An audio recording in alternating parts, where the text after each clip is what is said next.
ಕರ್ನಾಟಕ ಸರ್ಕಾರ one man commission Nagamohan Das judge ಅವ್ರ commission ಮಾಡಿತ್ತು. ಅದು ಸರ್ವೆ ಮಾಡಿ ತಮ್ಮ ರಿಪೋರ್ಟ್ ಮುಖ್ಯಮಂತ್ರಿಗೆ ಸಲ್ಲಿಸಲಾಯಿತು. ಆ ಸರ್ವೆ ರಿಪೋರ್ಟ್ ಅದನ್ನು ಪೂರ್ತಿಯಾಗಿ ಗಣಿಸದೆ ಅದನ್ನು ಮಾಡಿಫೈಡ್ ಕ್ಯಾಬಿನೆಟಲ್ಲಿ ಅದನ್ನು ಅಮೆಂಡ್ ಮಾಡಿ 5 ಕ್ಯಾಟಗರಿ ಮಾಡಿದ್ದನ್ನು 3 ಕ್ಯಾಟಗರಿ ಮಾಡಿ ನಮಗೆ ತೊಂದರೆಯಲ್ಲಿ ಹಾಕಿದ್ದಾರೆ. ಮೊದಲು ಕ್ಯಾಟಗರಿ ಬೋವಿ, ಬಂಜಾರ, ಕೊಚ್ಚ, ಕೊರ್ಮ ಸಪ್ರೇಟ್ ಇತ್ತು. ಅದರಲ್ಲಿ 4 ಸಮುದಾಯಕ್ಕೆ 59 ಜಾತಿಗಳನ್ನು ಸೇರಿಸಿ ನಮಗೂ ಅನ್ಯಾಯ ಮಾಡಿದ್ದಾರೆ. 59 ಜಾತಿಗಳನ್ನು ಅನ್ಯಾಯ ಮಾಡಿದ್ದಾರೆ.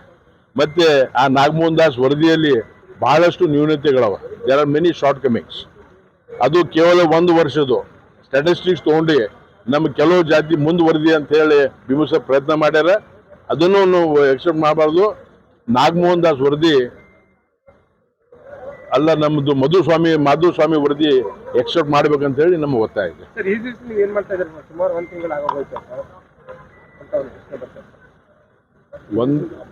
ಡೇ 1 ಇಂದ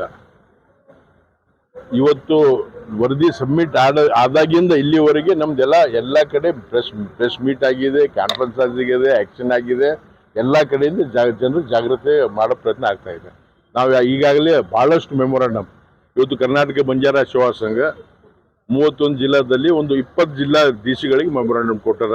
ನಮ್ಮ ಇಲ್ಲಿ ಗುಲ್ಬರ್ಗದಲ್ಲಿ ಕೊಟ್ಟಿದ್ದಾರೆ. ಎಲ್ಲ ತಾಲೂಕುದಲ್ಲಿ ಆಗ್ತಾ ಇದೆ.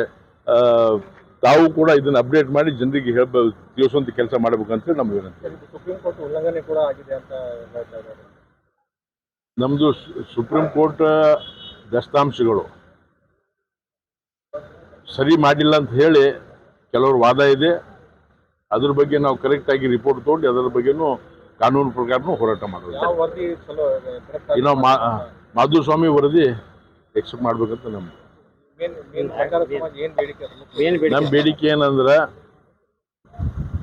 ನಮಗೆ ಸುಳ್ಳು ನಮ್ಮ ಈ 4 ಸಮುದಾಯದವರು ಎಲ್ಲ ಬೆನಿಫಿಟ್ ತಗೋತಾರೆ ಅಂತೇಳಿ ಸುಳ್ಳು, ಅದನ್ನ ಸ್ಟ್ಯಾಟಿಸ್ಟಿಕ್ಸ್ ಸುಳ್ಳು ಕಾಣಂಗೆ ಸ್ಟ್ಯಾಟಿಸ್ಟಿಕ್ಸ್ ತೋರಿಸ್ತಾರೆ. ಕೇವಲ ನಮ್ಮ ಸಮುದಾಯದವರು ಇವತ್ತು ಇನ್ನೂವರೆಗೆ 1976ದಿಂದ ಇನ್ನೂವರೆಗೆ ಒಂದು ಡೈರೆಕ್ಟ್ IAS ಆಫೀಸರ್ ಆಗಿಲ್ಲ, ಯಾವ್ಯಾವ ದೊಡ್ಡ ಆಫೀಸರ್ಗಳಾಗಿಲ್ಲ. ಕೇವಲ 1-2 ವರ್ಷದ ರಿಪೋರ್ಟ್ ತೊಗೊಂಡು ಇವತ್ತು ಎಲ್ಲರ ಮುಂದೆ ಈ ಲಮಾಣ್ಯವ್ರು ಭಾಳ ಮುಂದುವರೆದಾರ, ಗೋವಿ ಸಮಾಜದವ್ರು ಭಾಳ ಮುಂದುವರೆದಾರ, ಕೊರ್ಚ ಕೊರ್ಮ ಸಮಾಜದವ್ರು ಮುಂದುವರೆದಾರ ಅಂತೇಳಿ ಒಂದು ಕನ್ಫ್ಯೂಷನ್ ಕ್ರಿಯೇಟ್ ಮಾಡೋಂಥ ಕೆಲಸ ಮಾಡ್ಯಾರ. ನಮ್ಮ ಸಮಾಜದ ವತಿಯಿಂದ ಏನಪ್ಪಾ ಅಂತಂದ್ರೆ ನಾವು ಹೇಳ್ತೀವಿ, let 100 criminal escape, 1 innocent should not be punished. ಕರೆಕ್ಟಾಗಿ ಇದನ್ನು ಯಾರಿಗೂ ಅನ್ಯಾಯ ಆಗ್ಲಾರ್ದಂಗೆ ಕರೆಕ್ಟ್ ಸ್ಟ್ಯಾಟಿಸ್ಟಿಕ್ ತೊಗೊಂಡು ಅದ್ರಲ್ಲಿ ನ್ಯೂನತೆಗಳು ಹೇಳಿವೆ, ಅವು ನ್ಯೂನತೆಗಳು ತೆಗಿಬೇಕು. ನಾವು ಬ್ಯಾರೋರಿಗೆ ಯಾರಿಗೆ ಬ್ಯಾರೋರಿಗೆ ಕಡಿಮೆ ಮಾಡಿ ಜಾಸ್ತಿ ಮಾಡಿ ಅಂತ ಹೇಳಲ್ಲ, ನಮ್ದು ತಪ್ಪನ್ನು ಸರಿ ಮಾಡ್ಬೇಕಂತ ಹೇಳಿ. ಈಗಾಗಲೇ 10ನೇ ತಾರೀಕು ನಾವು ಬೆಂಗಳೂರು ಚಲೋ ಅಂತೇಳಿ ಫ್ರೀಡಮ್ ಪಾರ್ಕಲ್ಲಿ ದೊಡ್ಡ ಹೋರಾಟ ಮಾಡ್ತಾ ಇದ್ದಾರೆ. ಈಗಾಗಲೇ ಅಲೆಮಾರಿ ಜನರು ನಿನ್ನೆ ಬೆಂಗಳೂರಲ್ಲಿ ಸ್ಟ್ರೈಕ್ ಮಾಡಿದ್ರು, ಅಲ್ಲಿ ಅವ್ರು ಬಿಟ್ಟಿದ್ದಾರೆ. ನಾವು ಕೂಡ ಬೆಂಗಳೂರು ಹೋಗಿ ಸರ್ಕಾರದ ರೆಸ್ಪಾನ್ಸ್ ನೋಡಿ ಮುಂದಿನ ನಿರ್ಣಯ ತಗೋತೀವಿ. ರಾಜಕೀಯ ನೋಡ್ರಿ, ನಾವು ರಾಜಕೀಯದ ಪ್ರಶ್ನೆ ಅಲ್ಲ, ಇದು ಎಲ್ಲ ಪಕ್ಷಾತೀತವಾಗಿ ಕೆಲವು ಅವು ರಾಜಕೀಯ ಚಸ್ಮಾ ಹಾಕಿ ನೋಡ್ತಾರೆ ಕಾಣಿಸ್ತವ್ರಿಗೆ. ನಮ್ಮ ಹೊಟ್ಟೆಪಾಡಿಗೆ ನಾವು ಮಾಡ್ಲಿಕ್ಕೆ, ನಮ್ಮ ಹೊಟ್ಟೆಪಾಡಿಗೆ, ನಮ್ಮ ಮುಂದಿನ ಪೀಳಿಗೆಗೆ, ಮುಂದಿನ ಜನರೇಷನ್ಗೆ ತೊಂದರೆ ಆಗ್ಬಾರ್ದಂತೇಳಿ ನಾವು